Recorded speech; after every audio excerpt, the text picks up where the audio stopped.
Hey guys, it's Rob Zipper with Paperless X, a channel that is all about digital productivity. In today's video, we will be going through Things 3 for the iPad. If you're new to our channel, hello. Make sure you subscribe if you're looking for solutions to go digital with your work, studies, or business. And if you're already subscribed, fantastic human, welcome back. Do turn on your notifications so you know each time we release a new video.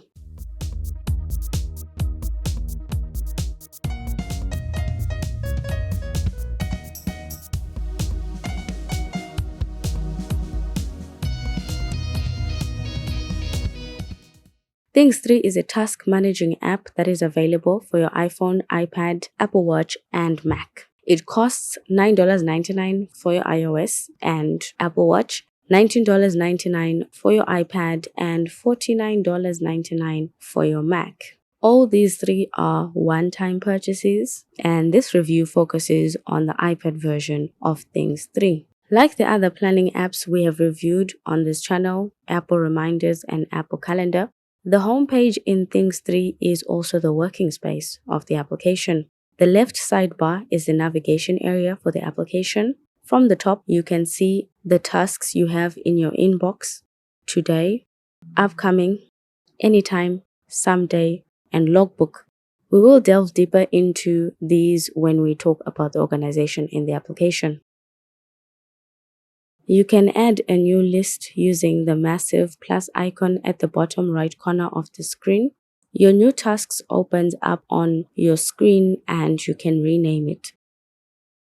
And add some notes to your task if you need more details on the task you just named. You can set a date for your task and add a reminder for it. Setting a date for a task in Things doesn't mean the application will notify you about the task. Things only notifies you when you set a reminder for that task. When you tap Add Reminder, you can decide what time you will receive a notification for that task. This date we just added is called the when date. It is the date when you're supposed to start your task, and you can add a deadline for the task. You can add tags to your task. It is very simple to manage your tags in the application. You can either edit or delete them. Adding new tags is also very simple.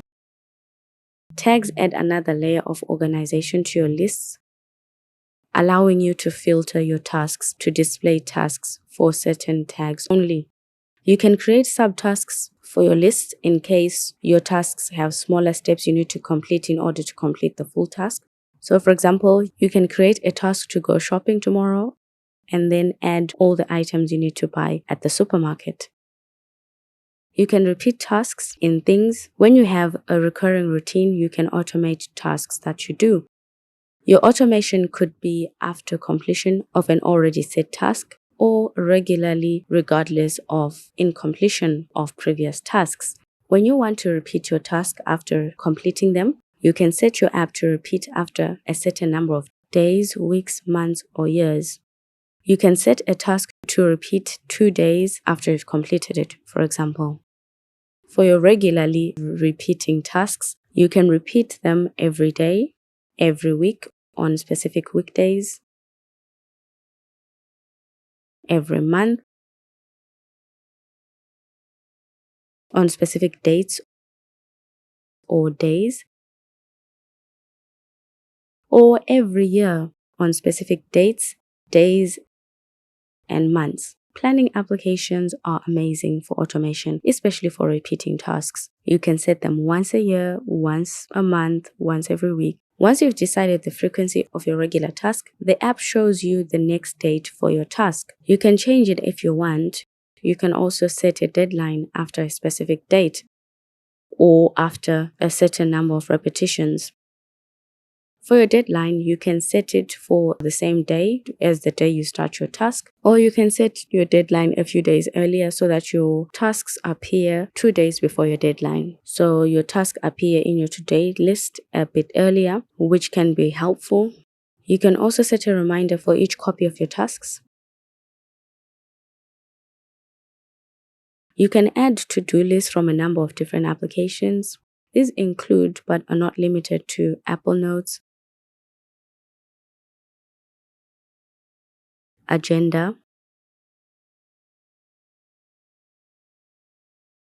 App Store, Safari, Contacts, Books, iTunes, Maps, Podcasts. This feature will work with any app that supports exporting text to other applications, because essentially what Things does is extract text and links from applications to create tasks. If you're using Things, how has been your experience with Scribble in the application? Writing your plans down instead of typing them, is it better, or you have your Scribble turned off most of the time like we do? Apple Reminders can work as an input method for Things. You can view or import your lists from Apple Reminders into Things. When just viewing your reminders, Things lets you choose only one list to display. Importing to-do lists from your reminders deletes them from Apple Reminders. You have one copy of your to-do list in Things once you import them into the application.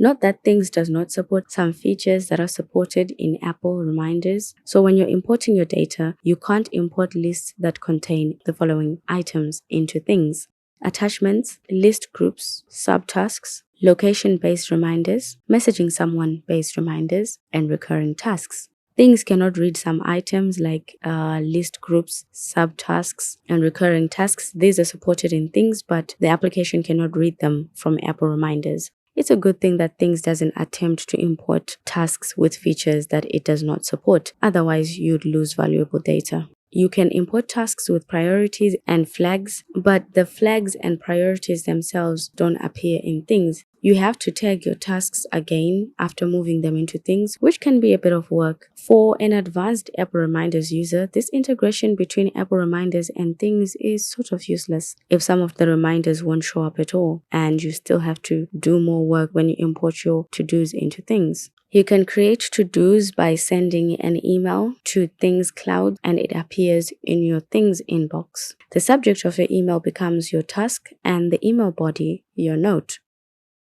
You must enable Mail to Things in your settings. Things Cloud, go to Mail to Things. The app then creates a new @things.email address for you, and any emails you send or any emails sent by anybody to this email appear in your inbox as to-do lists. Best to keep the email address private. This feature allows you to use Things on other operating systems like Android and Windows, for example. Creating tasks via emails has a few limitations you need to be aware of. You can't do the following.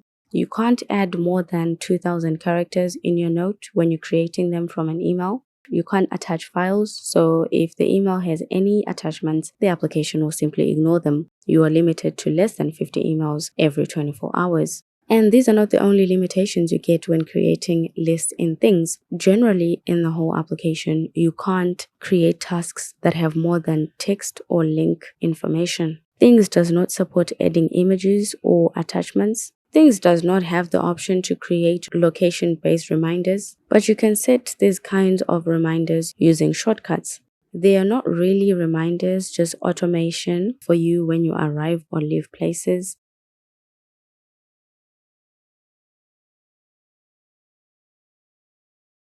You can choose to see a certain list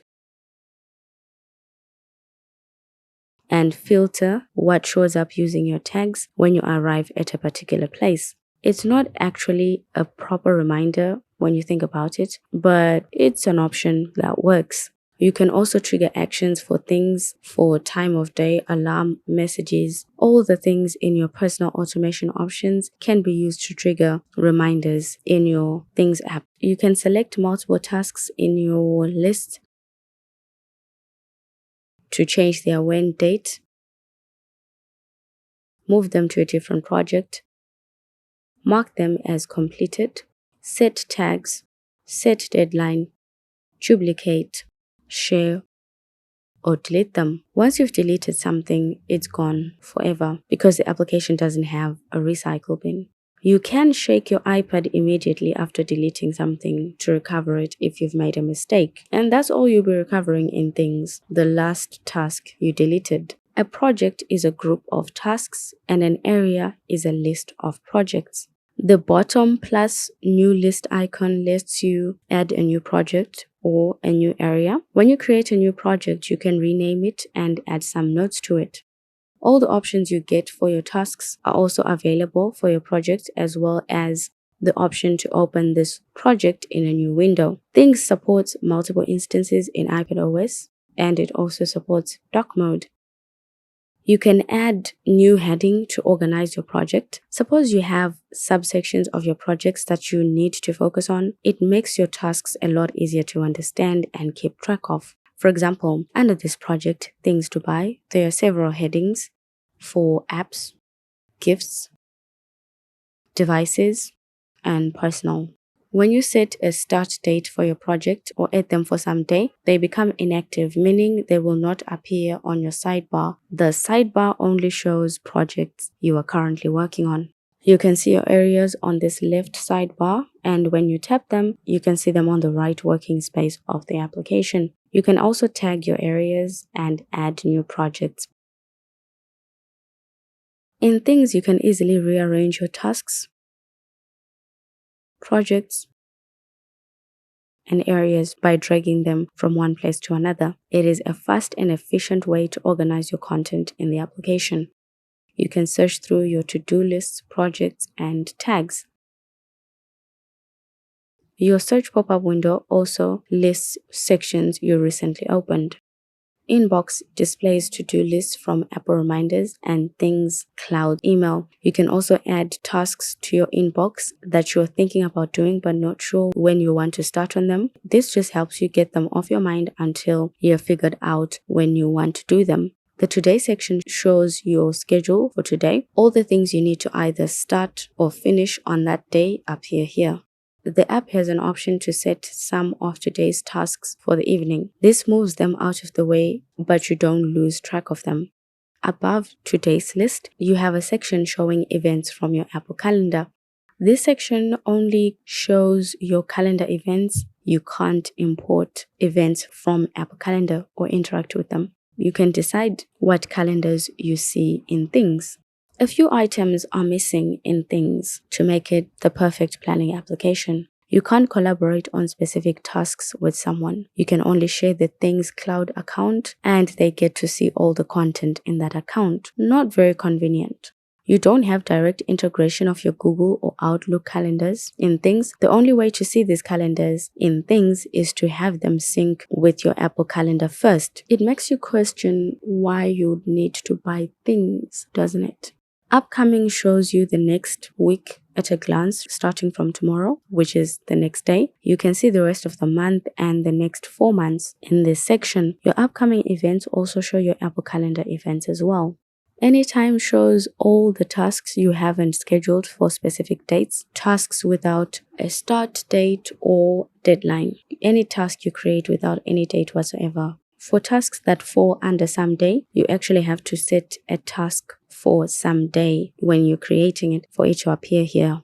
Logbook shows all the tasks you have completed. If you accidentally tick something off that you haven't completed, this is where you'll find it. Things Cloud syncs your app across all your devices. Even though Things is available on all your Apple devices, it does not sync via iCloud. It syncs via Things Cloud. So you have to sign up for their cloud service. It's free. It would make sense to use Things Cloud if this application was available on Android and Windows, which it is not. Interesting. You can add some Siri shortcuts. However, since the iPad and iPhone apps are different, the shortcuts you create on one device won't work on another device. You thus have to create different shortcuts for each device or create a single shortcut that will work on both devices. Calendar Events lets you choose the calendar that appears in Things from your Apple Calendar. Reminders Inbox lets you select a list that appears in Things from Apple Reminders. You can only display one list at a time, unlike with your Apple Calendar, where you can see all the calendars. Appearance gives you options for dark mode. It can be dark or black. And you have general settings for badge count, today, logbook, week, Things URL, keyboard, and diagnostic. Badge count lets you choose which items get counted for the badge on the app's icon on your iPad. The app can count nothing, deadline only, today, and inbox. You need to turn on your notifications to see this count on your iPad, otherwise they will not show if your notifications are turned off. You can also choose how you want your information presented for your today's list. Allow any order or group by list. Grouping your list adds some organization that might help you when prioritizing your work. You can choose when your completed tasks get moved to the logbook immediately, daily, or manually. On immediately, which we think is the best option, as you check off, your tasks disappear from your today's list. Your list gets shorter and you probably feel good about it. You can also choose when your week starts. Things URLs allows developers of other apps to send commands to things. Or if you're a pro user, you can also use this and you need to enable it to receive an authentication token because some commands require it. Keyboard works for those who have a physical keyboard for their iPad. And that brings us to the end of this video. What do you guys think about things for the iPad? Would you like a comparison video of this app to Apple reminders? Let us know. We hope you guys liked this video. Give it a thumbs up if you did. Thank you for watching, fantastically awesome human being. See you in the next video.